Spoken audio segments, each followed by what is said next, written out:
Hare Krishna, Hare Krishna, Krishna Krishna, Hare Hare, Hare Rama, Hare Rama, Rama Rama, Hare Hare.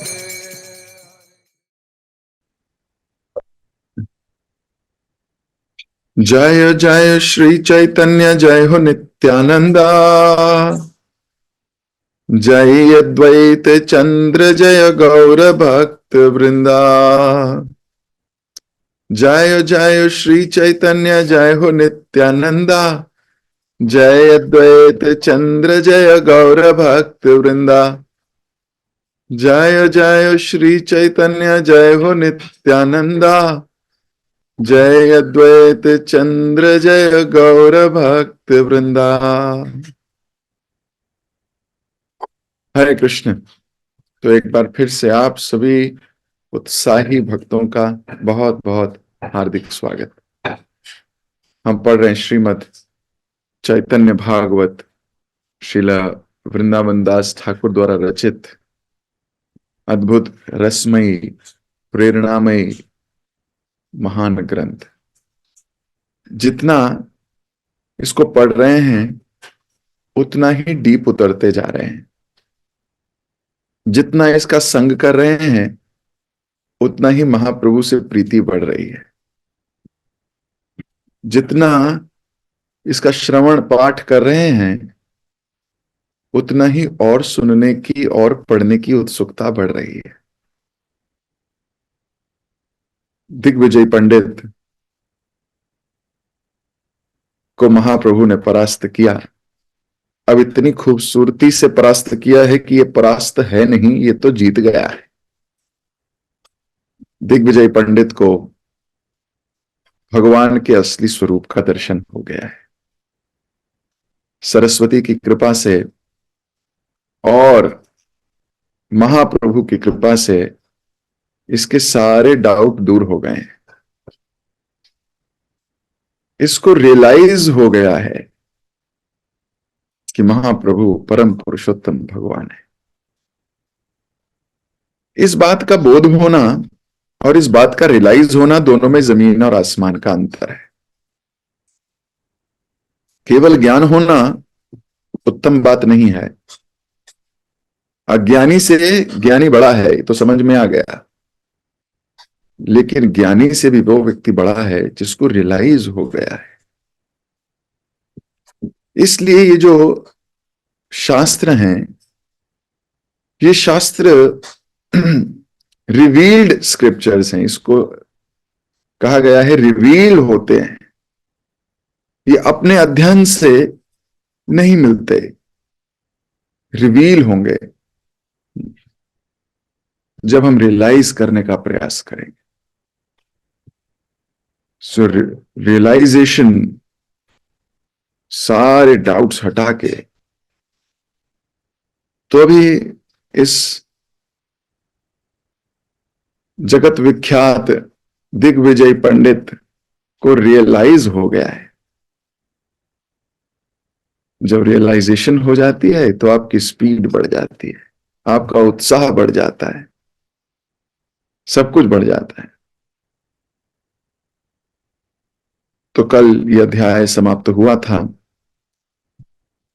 Vrindavan दास ठाकुर ये कह रहे थे कि जो भी श्रद्धा के साथ इस कथा को सुनता है वो अपने प्रयासों में सदैव विजयी रहेगा।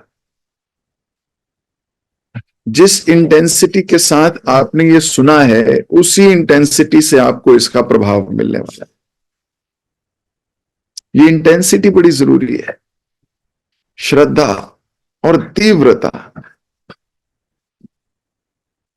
हम लोग पढ़ते हैं, सुनते हैं। भगवत गीता अर्जुन ने भी सुनी और भगवत गीता धृतराष्ट्र ने भी सुनी। अर्जुन ने जब भगवत गीता सुनी तो वो तर गया, पहुंच गया करिष्यसि वचनम तव नष्ट मोह स्मृति लब्धा। ऐसा बोल रहा था अर्जुन, मेरा मोह नष्ट हो गया है। मेरी बुद्धि वापस आ गई है, अब मैं वही करूंगा जो आप कहोगे। धृतराष्ट्र ने जब पूरी गीता सुनी तो उसका एंड में ये नहीं था। इंटेंसिटी, किस इंटेंसिटी से आप सुन रहे हो शास्त्र। अगर किसी की इंटेंसिटी बहुत लो है, उसको शास्त्र बहुत प्रभाव नहीं कराएंगे। शास्त्रों में कथा आती है धुंधुकारी और गोकर्ण की। कथा तो लंबी है, मैं सिर्फ अंत उसका बताने वाला हूं आपको। गोकर्ण जब 7 दिन तक लगातार भागवत पढ़ रहे थे अपने भाई के श्राद्ध के लिए, तो 7वें दिन जो भूत था, प्रेत, उनके भाई का, क्योंकि उसने इतने गलत काम किए थे कि उसे शरीर ही नहीं मिल रहा था, तो धुंधुकारी 7वें दिन चतुर्भुज रूप में वैकुंठ धाम को चला गया। तो धुंधुकारी तो चला गया, गोकर्ण वहां बैठे भक्तों से पूछ रहे हैं ऐसा क्यों, वो तो चला गया, हम सब यहीं रह गए, हम उसके लिए पढ़ रहे थे, हम उसके लिए पढ़ रहे थे, वो चला गया भगवत धाम और हम यहीं रह गए जो पढ़ रहे थे। तो भक्तों ने उत्तर दिया इंटेंसिटी। वो जिस इंटेंसिटी से पढ़ रहा था, हम उस इंटेंसिटी से नहीं पढ़ रहे थे। वो जिस तीव्रता से बढ़ रहा था, हेल्पलेस कंडीशन में, क्योंकि प्रेत जोनी में है, उसको छूटना है उससे किसी भी तरीके से, उसकी हेल्पलेस कंडीशन हमारी हेल्पलेस कंडीशन से बेटर थी, इसलिए उसको भगवत धाम प्राप्त हो गया, हमें नहीं। एक ही कथा का श्रवण करने के बाद किसी को फल पूरा मिल जाएगा और किसी को फल मिलेगा भी नहीं। डिपेंड करता है कितनी तीव्रता से सुन रहे हो, तीव्रता से सुन रहे हो या नींद पूरी कर रहे हो, ये आप जानो। इंटेंसिटी का फर्क है।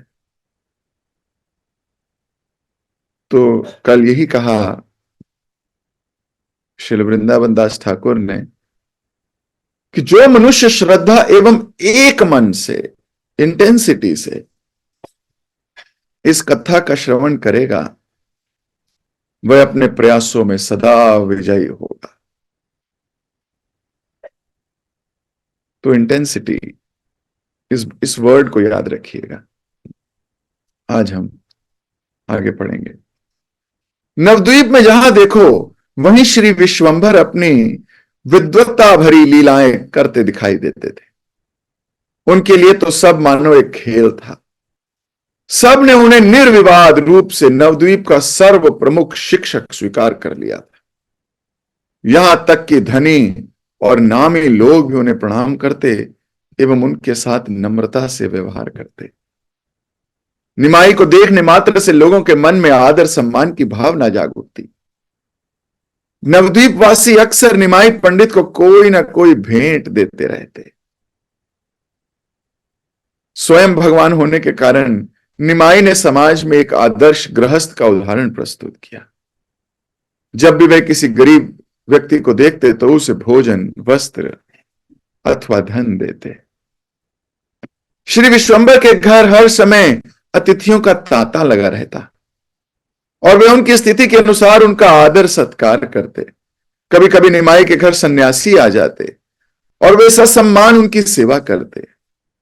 एक दिन एक साथ 20 सन्यासी आ पहुंचे और निमाई ने अपनी मां के पास उनके भोजन आदि की व्यवस्था का संदेश भिजवाया। यह सुनकर सची माता चिंतित हो गई, क्योंकि उस समय घर में 20 लोगों के लिए पर्याप्त भोजन सामग्री नहीं थी। अत्यधिक चिंतित होने के कारण उन्हें इस बात का आभास नहीं हो पाया कि किसी व्यक्ति ने रसोई में आकर सारी सामग्री रख दी है। लक्ष्मी देवी रसोई में गई और वहां रखी सामग्री देखकर प्रसन्न हो गई। उसने तुरंत विशेष व्यंजन बनाना आरंभ कर दिया। श्री विश्वंभर ने देखा कि भोजन तैयार है। वे उन सब सन्यासियों को ले आए और बैठने के लिए आसन दिया। उन्होंने स्वयं प्रसाद वितरण की देखरेख की और पूरा ध्यान रखा कि प्रत्येक अतिथि पूरी तरह तृप्त हो जाए। इस प्रकार महाप्रभु ने स्वयं अपने उदाहरण से सिखाया कि एक गृहस्थ भक्त का किस प्रकार व्यवहार होना चाहिए। तो एक गृहस्थ व्यक्ति को यह विचार करना चाहिए कि उसके घर में साधु वैष्णव आदि आते रहें।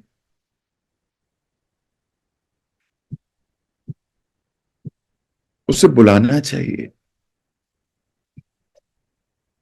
उनको बुला के उनको तृप्त करने के लिए भोजन आदि सामग्री देनी चाहिए और स्वयं सेवा करनी चाहिए। गृहस्थ व्यक्ति का सर्व प्रमुख कार्य है अतिथियों की सेवा करना। एक उत्तरदायी गृहस्थ को ध्यान पूर्वक इस नियम का पालन करना चाहिए। जो गृहस्थ अपने घर आए अतिथि की समुचित सेवा द्वारा उसे संतुष्ट नहीं करता, वह पशु से भी गिरा हुआ है। अब ये शास्त्रिक वाणी है, सोशल एटिकेट तो है ही, लेकिन ये शास्त्र की भी वाणी है। ऐसा देखा गया है कई बार वैष्णवों के घर में भी लोग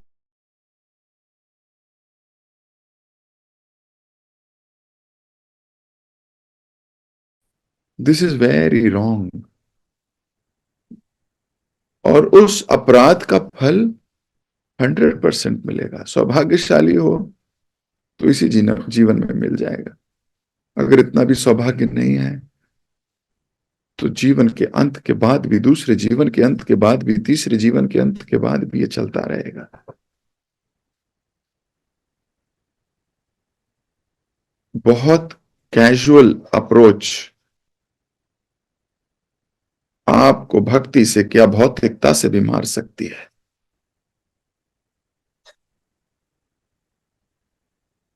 कहा जाता है कि ये जो भक्ति मार्ग है ये रेजर पे चलने के बराबर है। हल्की सी सावधानी हटी कि कट जाओगे।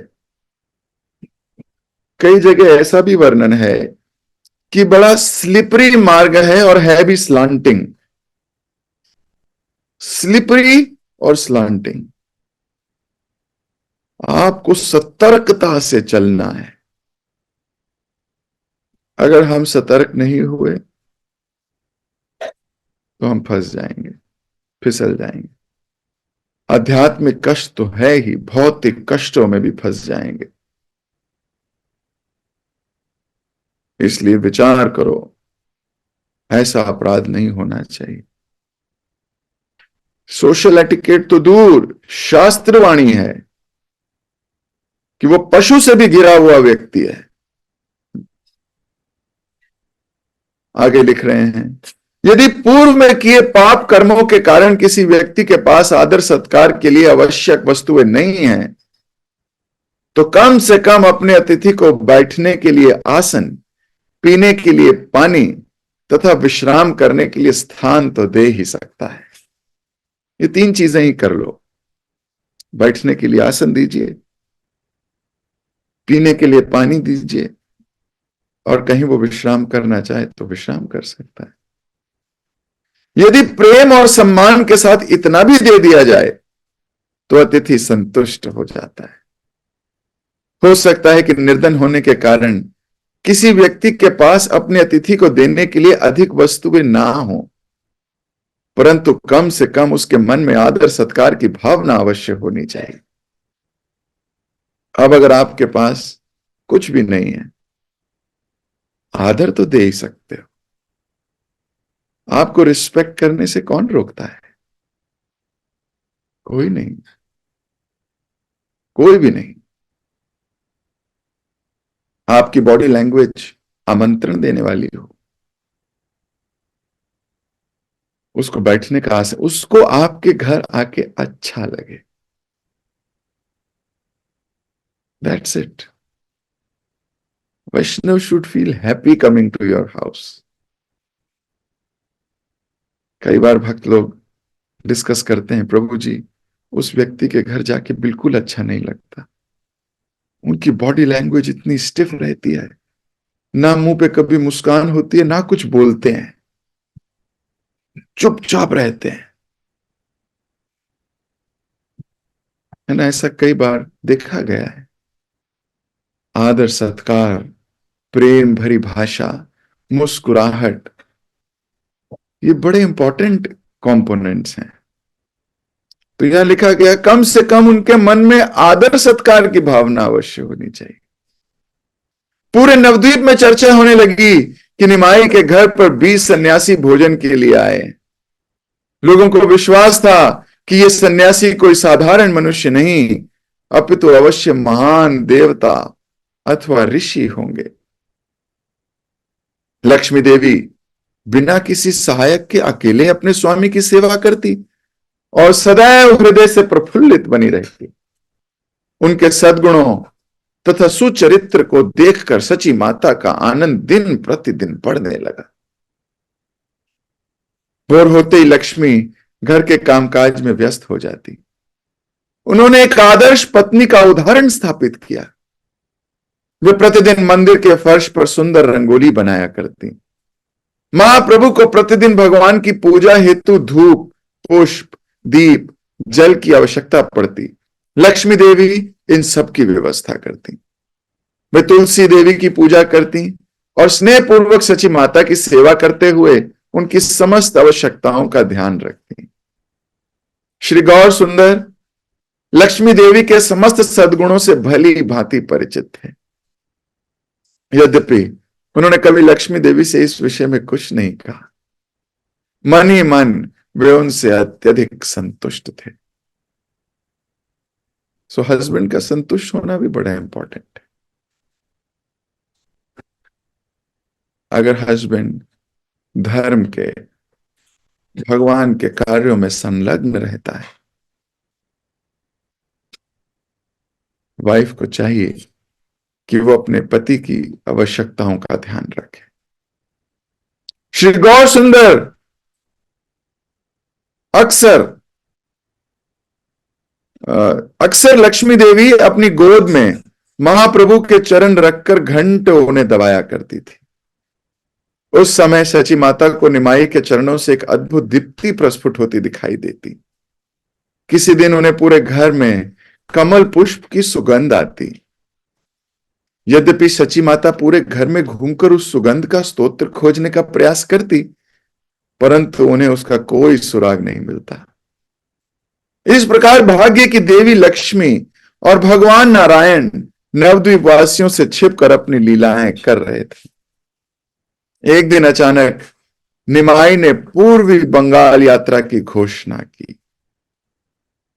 लक्ष्मी देवी को सची माता की देखभाल का निर्देश देकर श्री विश्वंभर अपने कुछ अंतरंग मित्रों के साथ यात्रा की तैयारी करने लगे। महाप्रभु को विदाई देने के लिए भारी भीड़ जुट गई। उनके सुंदर रूप पर सबकी आंखें टिकी थी।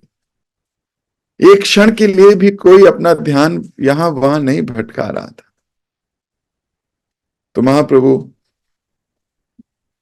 जा रहे हैं यात्रा के लिए, सारी भीड़ जुट गई है। जिनको रोज दर्शन करते हो वो थोड़ी देर के लिए भी आंख से ओझल हो तो आंख को ये गवारा नहीं है। धीरे धीरे यात्रा करते हुए निमाई अंततः पद्मावती नदी के तट पर पहुंचे। वहां का दृश्य मनमोहक था। नदी के दोनों ओर दूर तक हरे भरे वन फैले थे। निमाई ने अपने मित्रों के साथ उस नदी में स्नान और तैरकर तरोताजा होने का निश्चय किया। महाप्रभु के चरण कमलों के स्पर्श से पद्मावती नदी पूर्णतः आध्यात्मिक हो गई और उसे भगवान की संपूर्ण सृष्टि को पावन करने की योग्यता प्राप्त हो गई। तो महाप्रभु ने अपने चरण से स्पर्श किया पद्मावती नदी को और केवल चरणों से स्पर्श प्राप्त कर नदी धन्य हो गई है, उसके पास पावर आ गई है सबको पावन करने की। जिसने भी भगवान के चरणों का आश्रय लिया है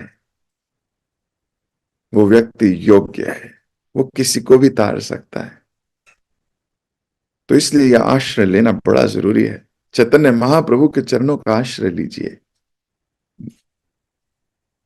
उस सुखद रमणीय स्थान पर निमाई ने अनेक दिन बिताए। पूर्वी बंगाल में महाप्रभु के आगमन का समाचार शीघ्र फैलने लगा। सारे शिक्षकों में सर्वश्रेष्ठ तथा विद्वान शिरोमणि निमाई पंडित यहां पहुंच चुके हैं। जिसे देखो वह निमाई की चर्चा कर रहा था। नगर के प्रतिष्ठित ब्राह्मण विभिन्न उपहारों के साथ निमाई का स्वागत करने आए। नम्रता पूर्वक उन्हें प्रणाम करते हुए उन्होंने कहा, आज अपनी धरती पर आपका स्वागत करके हम स्वयं को धन्य अनुभव कर रहे हैं। मुस्कुराते हुए अपने प्रशंसकों की ओर देखकर महाप्रभु ने उन सबको आश्वासन दिया। पूर्वी बंगाल के लोगों के आदर सत्कार का आनंद लेते हुए महाप्रभु ने कुछ दिन वहां बिताए। यह महाप्रभु की पूर्वी बंगाल की यात्रा का ही प्रभाव है कि आज भी वहां के लोगों के मन में हरिनाम संकीर्तन के प्रति रुचि है। श्री गौर सुंदर एक विद्वान के भाव में पूर्वी बंगाल की यात्रा का आनंद ले रहे थे। पद्मावती नदी के तट पर उन्होंने उत्सुकता से प्रतीक्षा कर रहे छात्रों के एक विशाल समूह को कुछ पाठ पढ़ाए। वास्तव में उनकी कक्षाएं सुनने के लिए लोग दूर दूर से आ रहे थे। महाप्रभु का प्रभाव ऐसा था कि मात्र 2 महीने में ही उन सभी छात्रों को बहुत सा ज्ञान और विद्वता हासिल कर ली थी।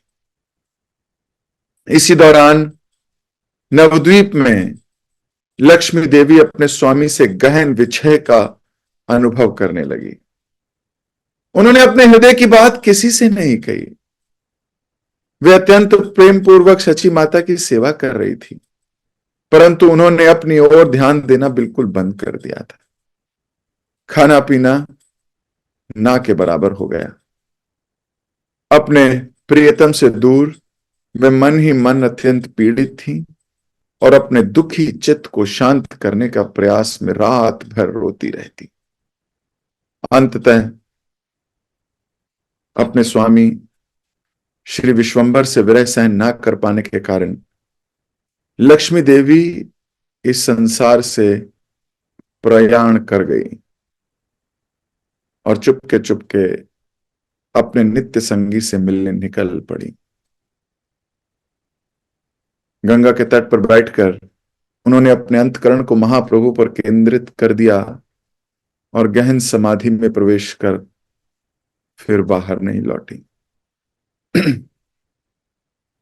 सची माता के दुख और शोक का वर्णन कर पाना कदाचित किसी के लिए संभव नहीं है। उनके कातर क्रंदन को सुनकर पत्थर भी पिघलने लगे।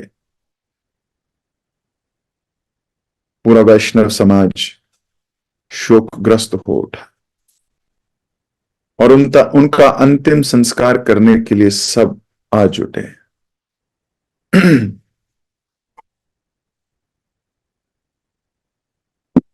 तो शरीर छोड़ दिया महाप्रभु की वाइफ पत्नी लक्ष्मी देवी ने।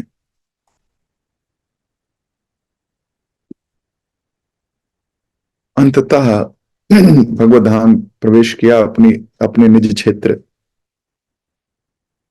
लेकिन वैष्णव समाज शोकाकुल है। महाप्रभु है नहीं। महाप्रभु अभी भी पूर्वी बंगाल यात्रा में है और पीछे से वाइफ इस संसार से चली गई है। पूर्वी बंगाल में कुछ समय बिताने के बाद निमाई पंडित ने नवद्वीप लौटने का निश्चय किया। अपनी कृतज्ञता व्यक्त करते हुए बंगाल वासियों ने उन्हें बहुमूल्य भेंटें दी, जैसे सोना, चांदी, उत्कृष्ट वस्त्र, कंबल इत्यादि। घर में जो कुछ भी बहुमूल्य था, लोग उसे ला ला के श्री विश्वंभर को देने लगे, और बदले में श्री विश्वंभर उन्हें आशीर्वाद दे रहे थे। परम भगवान गौरहरि वहां प्रत्येक व्यक्ति के घर में गए। लौटते समय पूर्वी बंगाल के अनेक छात्रों महाप्रभु के साथ हो लिए, जिससे वे नवद्वीप में उनकी छत्र छाया में अपना अध्ययन जारी रख सके। निमाई पंडित प्रस्थान करने ही वाले थे कि एक अत्यंत विद्वान ब्राह्मण उनके पास आए। उनका नाम था तपन मिश्र। यद्यपि तपन मिश्र भगवान के शुद्ध भक्त थे और उन्हें शास्त्रों का अच्छा ज्ञान था, परंतु फिर भी वे संतुष्ट नहीं थे। उनके मन में यह जानने की जिज्ञासा थी कि जीवन का चरम लक्ष्य क्या है और उसे कैसे प्राप्त किया जाए, परंतु उन्हें ऐसा कोई व्यक्ति नहीं मिला जो उनकी दुविधाओं का समाधान कर सके। यद्यपि वे निरंतर भगवान श्री कृष्ण के नामों का कीर्तन करते रहते, परंतु समुचित आध्यात्मिक मार्गदर्शन के अभाव में उनका चित्त असंतुष्ट रहता। जो हमारा चित्त है, ये वास्तव में असंतुष्ट रहना चाहिए। अहंकार का सबसे बड़ा कारण है मुझे सब कुछ आता है, मुझे सब कुछ आता है। जिस व्यक्ति के हृदय में यह घर कर चुका कि मुझे अब किसी चीज की आवश्यकता नहीं है, मुझे किसी चीज की आवश्यकता नहीं है, समझ लीजिए बस गिरने ही वाला है। अहंकारी व्यक्ति कभी भी कुछ भी प्राप्त नहीं कर सकता। वो हर वक्त पागल रहेगा।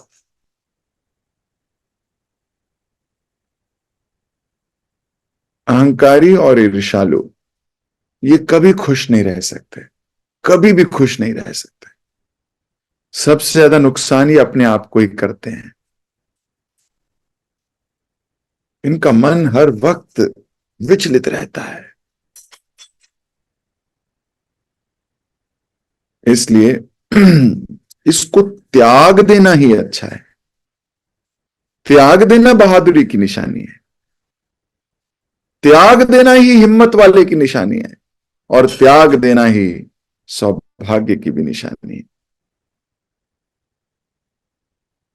इसलिए अपनी नेगेटिविटीज, अपने वाइसेस हमें पहचानने होंगे और उनको त्याग देना होगा।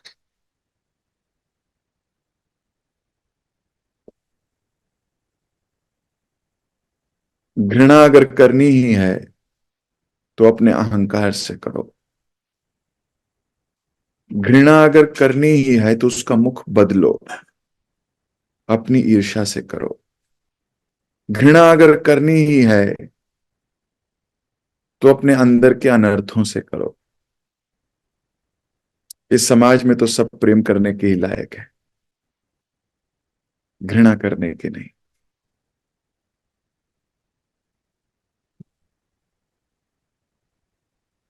मुख मोड़ दो।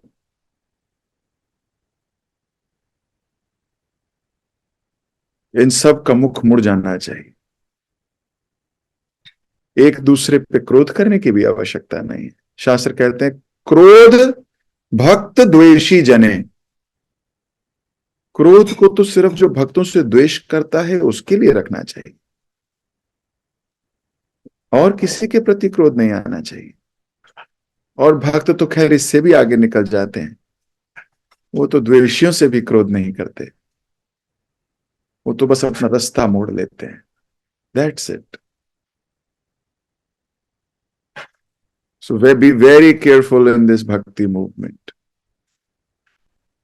हर भक्त का आदर सत्कार कीजिए, हर अतिथि का आदर सत्कार कीजिए, सम्मान दीजिए। सम्मान देने की भावना हमारे हृदय में होनी चाहिए, बिल्कुल होनी चाहिए। सम्मान लेने की भावना नहीं होनी चाहिए। कई बार जो सोशल एटिकेट में फंस जाओगे आप कि मैंने इसको सम्मान दिया था, प्रभु जी ये तो मुझे सम्मान ही नहीं देता, ये गलत भावना है। सम्मान सिर्फ देने की भावना रखो, सम्मान लेने की भावना नहीं। सम्मान देना सीखो, नहीं तो फिर सोशल एटिकेट में फंस जाओगे। याद रखो, हम सब कृष्ण के भक्त हैं। याद रखो, हम सब श्रील प्रभुपाद जी की शिक्षाओं के आधार पर जीना चाहते हैं। कठोरता से प्रभुपाद जी की शिक्षाओं का पालन करना है। भगवत धाम जाना आसान नहीं है, नहीं है। बहुत प्रयास की आवश्यकता है अगर इसी जन्म में जाने का प्लान है तो। बहुत कठोर प्रयास की आवश्यकता है। तो अपनी वाणी को मैं यही विराम दूंगा। महाप्रभु अब घर लौटने वाले हैं, लेकिन घर लौटते वक्त इनको जब यह समाचार मिलेगा तो इनकी क्या हालत होगी। लक्ष्मी और भगवान का विरह बहुत पेनफुल होने वाला है, इसको हम पढ़ेंगे कल। अभी मैं अपनी वाणी को यहीं विराम दूंगा। जगत गुरु श्री प्रभुपाद की जय, श्री वृंदावन दास ठाकुर की जय, श्री चैतन्य भागवत की जय। हरे कृष्ण।